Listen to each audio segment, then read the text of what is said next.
and music equipment, DS18 car audio, and powered speaker boxes, which you can also purchase wholesale. Just call us on 610-1230 or 611-9025, located at Zeeburg Public Road, West Coast, Demerara. Hi-Fi Sound Connection.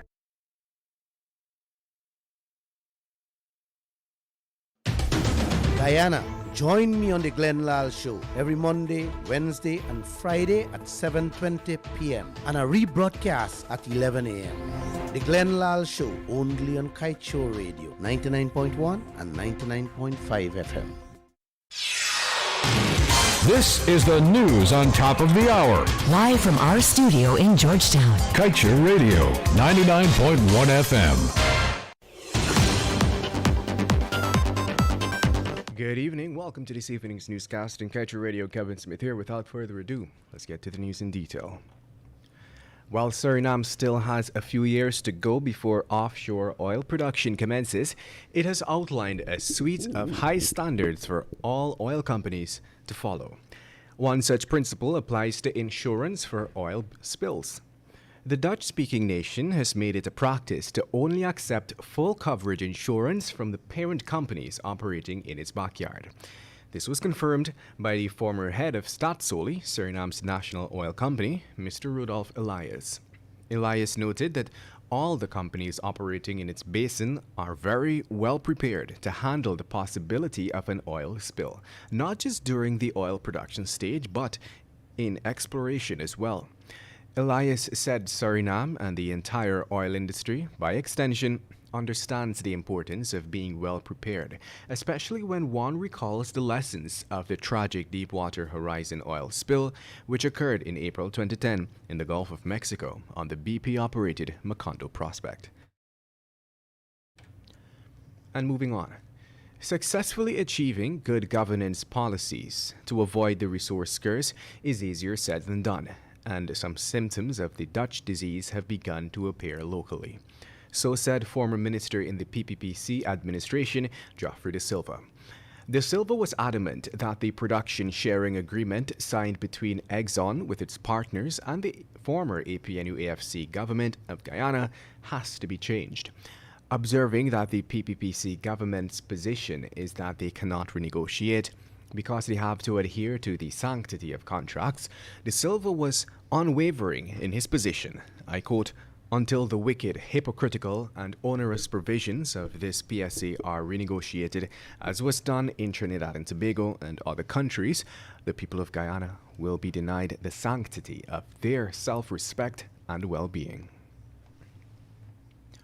And now let's tell you the new Guyana Pharmaceutical Corporation in 2020 was found to be the single largest supplier of drugs and medical supplies to the government, securing more than half of the more than $8 billion spent for that purpose during the year.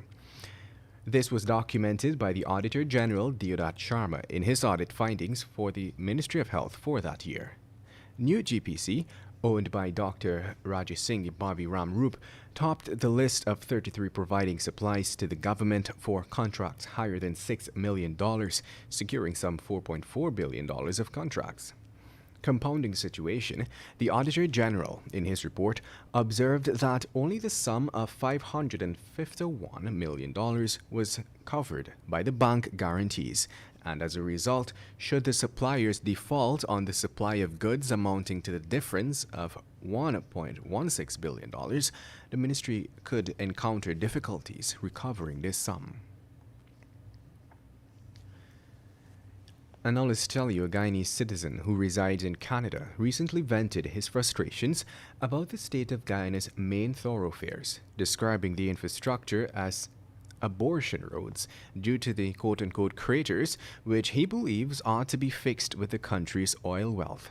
Now, Dr. Jailal detailed that his journey from the Chedi Jagan International Airport, which is located at Tamari, was quite a dangerous one, owing to the many dodges required to avoid the crater-sized potholes. In fact, he said he is ashamed that this road is the one used to welcome visitors to our great land, especially since the country now has so much oil wealth. But even though the country's main thoroughfare, where the bulk of the taxpayers sit, is in the shameful state that it is in, the government is forging ahead with its plans to spend $190 million to rehabilitate the stretch of road from Linden to Mabura. In other news, the Ministry of Housing and Water was last year handed $1.4 billion for the purchase of fuel and lubricants.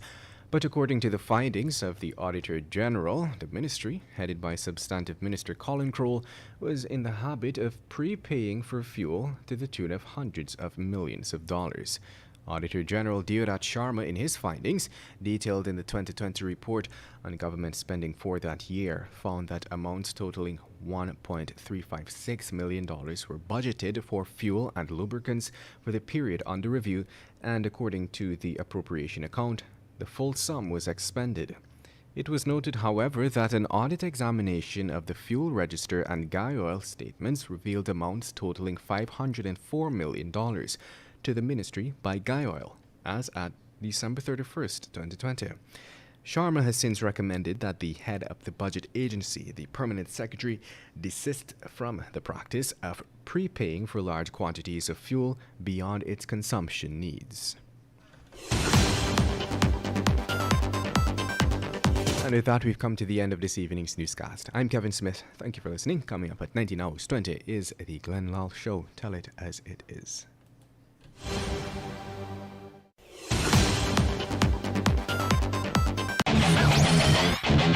Want value for your advertising?